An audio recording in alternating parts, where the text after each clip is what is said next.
Boker Tov, on se prépare à Matan Torah, on est dans les Yemei Hagbala.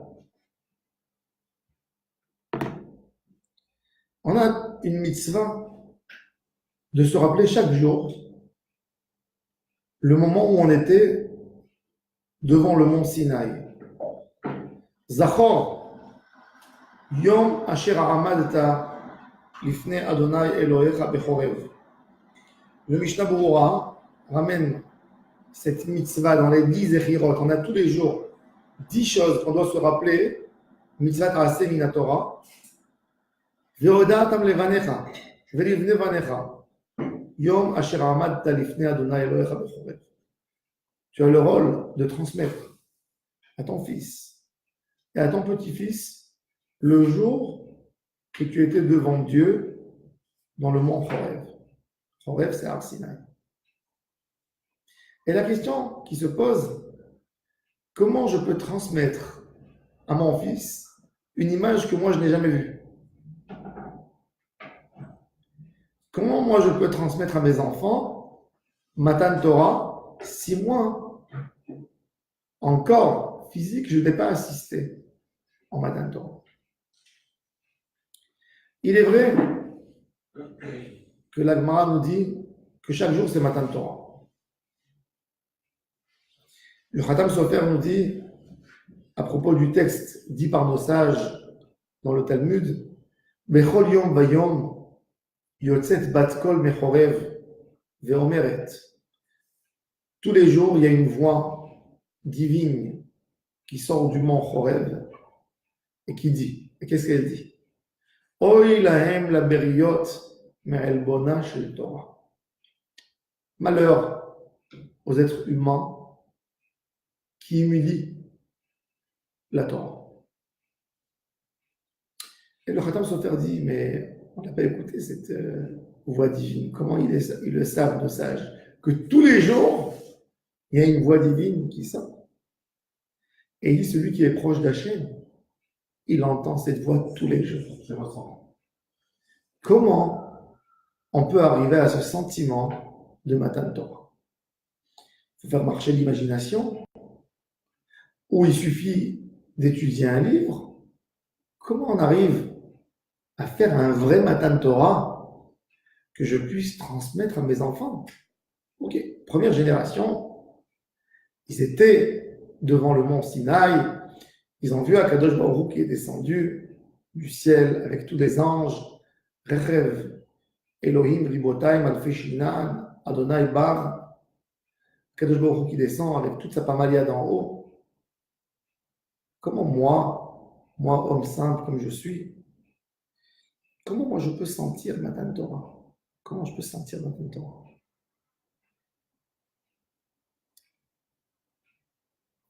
Je peux sentir une chose, oui, je peux sentir.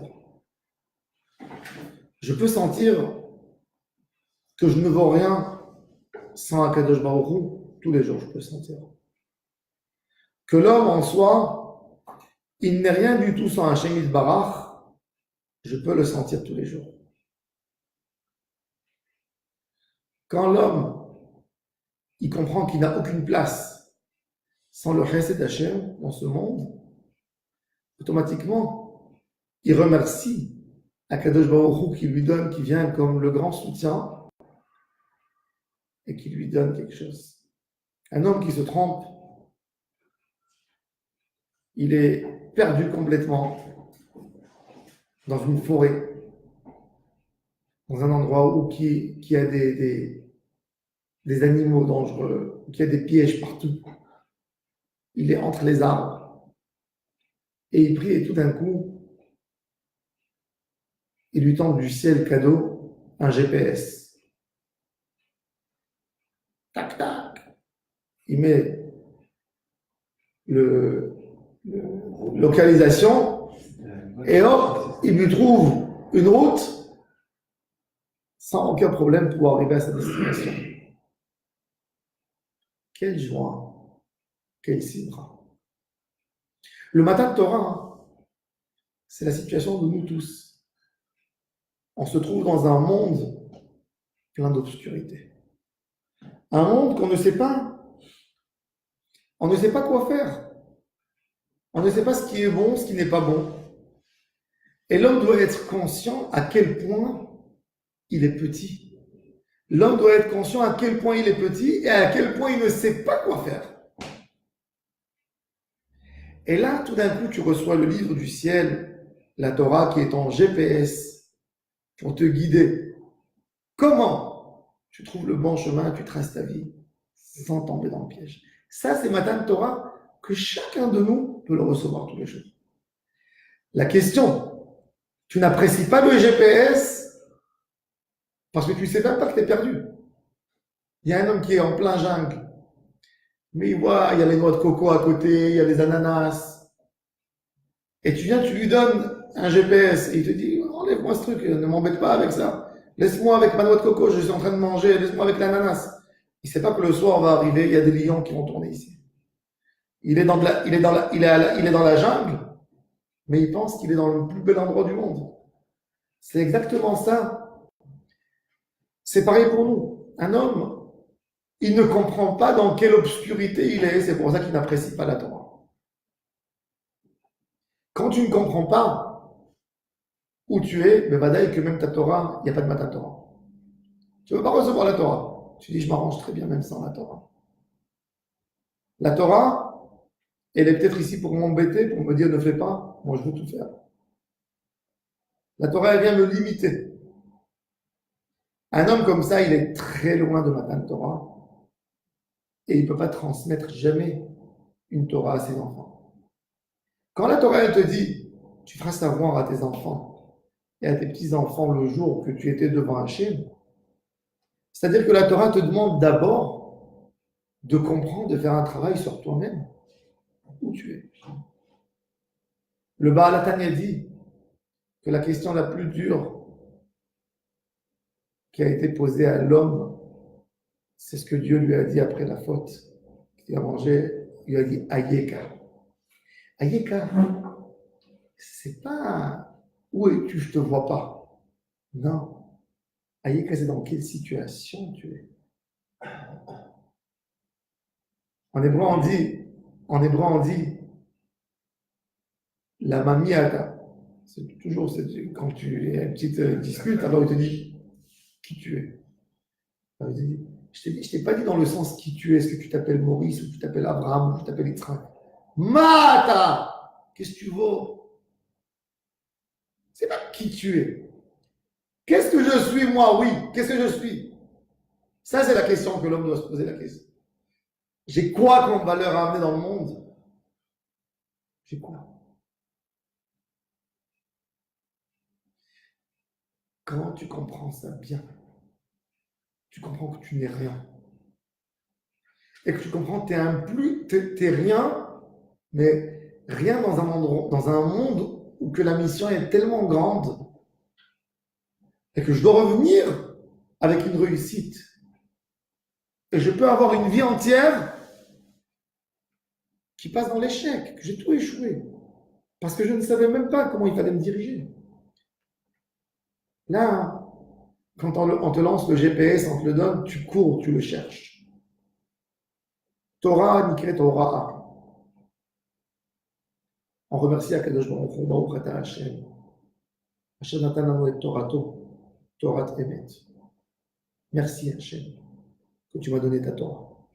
Vechaye olam nata betochem. Adam Arishon, très intéressant. Regardez, je vais vous expliquer le secret de la faute de Adam Arishon et qu'est-ce que Am Israël a réparé pendant Matan Torah. Akadosh Baruch Hu, quand il a mis Adam au Gan Eden avec Ève, il leur a donné une mitzvah de pro d'avoir des enfants, de peupler le monde et de garder le Gan Eden. Il leur a dit, vous voyez le jardin, ce jardin extraordinaire, vous pouvez manger de tous les fruits que vous voyez, vous pouvez manger. Sauf l'arbre, cet arbre qui s'appelle Etzadat, Tova, vous ne mangez pas. Ça, c'est l'histoire. Adam qui a mangé. Akadosh Baruch Hu, qu'est-ce qu'il dit tout de suite? Maintenant, il va toucher l'arbre de la vie et il vivra tout le temps. Il faut le chasser du Gan Eden pour qu'il ne touche pas l'arbre de la vie. Ça, c'est l'histoire simple. Comment on la raconte à un enfant de 5 ans. Akadosh Baruch Hu, quand il a ordonné à Adam de ne pas manger du Eitz Hadaat, il ne lui a pas dit de ne pas manger non plus de l'arbre de la vie. Si Adam aurait mangé l'arbre de la vie avant de manger Eitz Hadaat, il n'aurait pas pu mourir. Il aurait acquéri la vie plus la sagesse. Mais l'homme, il est bête. Qu'est-ce qu'il cherche toujours? Ce qui lui est interdit. L'arbre de la vie était à ta disposition. Tu étais assis sous l'arbre, tu as vu des beaux fruits, et tu t'es même pas intéressé. À quoi tu t'es intéressé? À ce qui t'a été interdit. Ça, c'est l'homme. L'homme cherche le mal et pas forcément le bon. Il cherche la chose interdite. Sa neshama, elle a besoin de vibrer. Comme il ne veut pas qu'elle vibre pour la kedusha, alors il cherche des tentations. Il cherche toujours des tentations. Et c'est ça ce qui a fait ce que Adam Arishon a perdu. En Israël, pendant Matan Torah, ils veulent s'attacher à une chose, à la vie.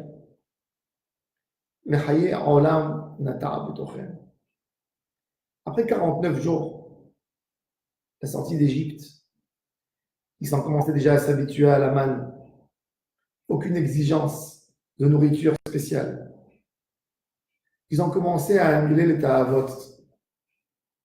Et c'est là qu'ils étaient prêts d'y accéder au Eitz HaChaim. Et c'est pour ça que Matan Torah, on a annulé la faute de Adam Arishon. Quand l'homme, il réagit comme il dit Rambam, le Rambam il explique dans le Guide des Égarés qu'avant la faute du veau d'or, avant la faute de Adam et Ève, le seul calcul de l'homme, toujours c'était bien ou mauvais. Bien, c'est la volonté d'Hachem. Mauvais, c'est contre la volonté d'Hachem. Depuis la faute de Adam Arishon, le compte de l'homme, c'est bon ou pas bon. C'est pas bon ou mauvais dans les yeux d'Hachem. Bon ou pas bon pour mon corps. C'est la première réaction. La Torah, elle vient, elle essaie de te remettre dans le bon et dans le mauvais dans les yeux d'Hachem. Ce qui n'est pas bon pour Hachem Yitbarach doit avoir une muraille entre moi et l'objet. C'est pas bon. Mais Hachem. Pas bon. Si pour Hachem c'est pas bon, ça ne peut pas être bon pour moi. Jamais. Ah, mais ça fait plaisir. Ça amène un désir. D'accord. C'est un désir, mais c'est pas bon. C'est comme le gars qui va manger un bonbon avec du poison au milieu. Il est bon au début. Après, il va mourir. C'est bon. Et alors, c'est bon. Ça, c'est le tahlit de la Torah. La Torah nous a donné un livre. On ne comprend pas toujours. Quand tu as une épreuve, une tentation, tu dis, mais si je vais faire ce qui est écrit dans la Torah, je vais perdre de l'argent. Mais Akadosh Baruch Hu, il te dit que c'est pas bon. Si pour Hachem c'est pas bon, ça peut pas être bon pour toi. Hachem c'est lui qui a créé le monde. Lui il te dit c'est pas bon pour moi. C'est moi qui ai créé le monde. Comment penses-tu que ça sera bien pour toi? Akadosh Baruch Hu nous dit Lo haya Adam sheshamar li ve'efsid. Il n'y a jamais quelqu'un qui m'a écouté et qui a perdu. Lo haya Adam sheshamar li ve'efsid. Il y a des choses on ne sait pas les secrets. Mais Lo haya Adam, dans le global, dans l'idée, Lo haya, il n'y avait pas un homme qui a écouté Hachem à 100%, sans avoir, il a mis toutes ses tentations de côté. Il dit, moi, je me soumets à Hachem Yitbarach et il a perdu. Ça n'existe pas. C'est qui ça? La Gemara. dans plusieurs endroits. En Adam Shomer Ali ou Mafsid. En. Et puisque En Adam Shomer Ali ou Mafsid, et moi je me retrouve dans un endroit où c'est pas moi qui me domine, malheureusement, c'est les tentations, c'est les mauvaises choses. Je suis obligé de m'attacher à Hashem Barach pour qu'il me guide dans ma vie dans ce monde. Et c'est là que je reçois la Torah entièrement. Et là, on ressemble à plusieurs personnes. Il y a plusieurs types de personnes qui font le matin de Torah. Il est écrit dans le Midrash que Kadosh Baruch Hu, quand il est parti donner la Torah, il a demandé au peuple, voulez-vous recevoir la Torah? Qu'est-ce qu'ils ont dit les autres, tous les peuples? Dis-nous ce qui est écrit. Ouais. Alors il a dit à l'un, l'autique, donc il a dit, ah, moi, je tiens sur le vol. C'est pas adapté pour moi la Torah. L'autre, l'otirtzach, tu es. Et ainsi de suite. Les peuples, chacun d'après son confort, ils ont voulu adopter la Torah à leur doctrine. Leur doctrine, c'est de se comporter de telle manière. Je prends la Torah, je l'adopte. Je fais ce qui me plaît dans la Torah. Tout le monde adore les mitzvot de le respect de l'autre, l'humanité. Et les gens ont moins d'envie de prendre la Torah pour les choses qui les embêtent. Matan Torah, c'est de comprendre que tu ne peux pas vivre sans Torah. Tu es dans le désert. Tu es en train d'agoniser parce que tu n'as plus d'eau. Et il y a quelqu'un qui passe et il te donne une carafe d'eau. Il m'a donné ma vie. Je sens qu'il m'a donné ma vie. C'est exactement ça la Torah. Quand tu comprends que sans Torah tu n'es rien, tu n'es même pas une poussière, c'est qu'en ce moment que tu peux recevoir la Torah. La Torah fera un effet extraordinaire sur toi. Parce que tu comprendras que c'est ta vie. Qu'est-ce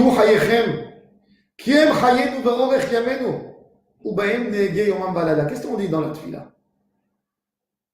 Vous savez pourquoi on n'est pas paresseux d'étudier la Torah? Parce qu'on sait que la Torah, c'est notre vie. De la même manière qu'un homme qui veut bien vivre dans ce monde, il va travailler pour avoir de l'argent, pour se nourrir, pour pouvoir contribuer à ses besoins. De la même manière, exactement de la même manière, je sais que ma vie dépend de la Torah. Donc, c'est pour ça que jour et nuit, j'étudierai la Torah. Qui aime Chayenu Borech Yamenu. Puisque c'est M'Chayenu, c'est ça la Torah qui nous donne vie, c'est ce qui nous prolonge la vie. Mais puisque ça, Bahem Yagé Yom Valayla. Il suffit pas, je ne me contente pas de faire un petit chiour de Torah le matin et j'ai dit ça y est, j'ai fait ma dose de Torah. Non, je veux vivre. Est-ce qu'un millionnaire ou milliardaire, tu lui proposes une affaire avec un petit effort de gagner encore 1 million, il ne voudra pas parce qu'il dit j'ai 1 milliard? Non, il veut encore. Et c'est ça son secret. D'ailleurs, les hommes riches, une fois ils ont demandé à Rothschild, quel est le secret de ta réussite? Vous savez qu'est-ce qu'il a dit? Cédric, quel est le secret de la réussite de Rothschild? Écoutez ce qu'il a dit, le baron Rothschild. Il a dit, je n'ai jamais refusé une affaire qu'on m'a proposée, même si je gagnais peu. Je peux le faire. J'ai pas quelque chose d'autre à faire. Je le fais. Quand tu as 2 affaires, une affaire que tu vas gagner 100, une affaire que tu vas gagner 50, elles viennent dans la même heure, évidemment, je vais prendre ce que je gagne. Mais je refuse jamais une affaire parce que je gagne très peu. Si je n'ai rien à faire, ben je le fais. Ça, c'est le secret du succès et de la réussite. Ne pas être paresseux. Ne pas dire, je ne ferai pas un effort spécial parce que de toute façon, je gagne peu. Mais vaut mieux gagner peu que de rester à la maison. D'ailleurs, en parenthèse, c'est ça l'échec de beaucoup de Olim quand ils montent en Israël. Ils vont chercher un boulot et on leur dit, t'es payé 3 000 shekels, 5 000 shekels. Et ils disent, ah non, moi je ne vais pas travailler pour 4 000 shekels quand même. Et tu préfères rester à la maison sans rien faire? Ben, commence à travailler. Et bien, ça t'achète ma chaîne, t'en verras plus. Tu vas rencontrer des gens sur ton chemin. Mais fais l'effort. C'est pas comme ça qu'on réussit, on ne réussit pas si je dis ça me convient pas, ça me convient pas. C'est exactement ce qu'ils ont fait. Matan Torah, Am Israël, qu'est-ce qu'ils ont fait? David Amelech dit, il y avait un petit mensonge quelque part quand Hachem a proposé à Am Israël la Torah, ils ont dit Naaseh venishma. On fera tout ce que tu dis. Mais vous ne connaissez même pas le contrat. C'est audacieux de dire, tu rentres chez quelqu'un, tu as un contrat très compliqué, tu as des engagements, et il vient, il t'amène un contrat qui fait 500 pages. Et tu viens, tu lui dis, vas-y, donne-moi un stylo. La dernière page, tac, tu signes, agré. Les applications, oui, quand tu rentres dans une application, tu veux voir les conditions, ils te mettent 40 pages de conditions et de conditions. J'ai le droit de vendre ta maison, de prendre ta mère, de tout ce que tu veux. Mais ici, après, il a envie vite de rentrer dans l'application. Agré. Oui, agré. Alors, ça, c'est stupide. Mais quand tu vas chez quelqu'un, une grande société, tu veux savoir tes engagements, un grand truc de business, tu manques de respect à l'autre. Quand tu signes tout de suite, il te dit, attends, j'ai écrit ce contrat pendant 8 mois, tu sais les conditions, tu es d'accord? Israël dit, ok, Hachem, on est tellement amoureux de toi, on sait que tu ne feras pas quelque chose pour nous embêter. Ça, c'est le sod des malachim. Les malachim, ils sont tellement conscients de la grandeur d'Hachem qu'ils n'ont aucune question. Il a dit, qui c'est qui a dévoilé ce secret à mes enfants? Quand tu cherches un associé, tu as raison. Tu as peur de te faire rouler. Il y a quelqu'un qui te vend quelque chose dans la rue, et il te fait signer sur un contrat, tu as peur. Tu veux lire le contrat. Mais quand le contrat, il est fait avec ton papa, tu as peur. Quand le contrat, il est fait avec ton papa, tout ce qui va être écrit, c'est que pour ton bien. Mais malgré tout, quelque chose. Quand tu dis Naaseh, tu n'es pas conscient à 100% que tu vas faire. Même pas conscient. Tu dis quelque part, tu te laisses une petite porte de secours. Je vais dire oui, mais après, je sais que je ne vais pas tout faire. Mais au moins, tu t'es effacé, tu as compris. Et tu n'as rien d'autre. Tu n'as pas de choix. Tu n'as pas de choix. Ça c'est Matan Torah. De toute façon, je ne peux rien faire sans Hachem en ce moment. Ça, je peux le transmettre à mes enfants. Ça, c'est le Matan Torah que tous les jours, à chaque jour, Akadosh Baruch Hu, il attend de chaque juif. Alors, quand tu décideras vraiment que tu es mon dévoué, que tu es là pour faire tout ce que je te demande, quand? Si je l'ai décidé aujourd'hui, c'est mon Matan Torah personnel. Le jour de la Teshuvah, c'est le jour du Matan Torah. C'est le jour où j'ai compris qu'Hachem Yitbarach, je suis là pour le servir. J'ai dit et Kulanu un vrai Matan Torah chaque jour et à transmettre ce Matan Torah à nos enfants, à nos petits-enfants, à toutes nos familles et à tout notre entourage. Baruch Adonai L'Olam. Amen.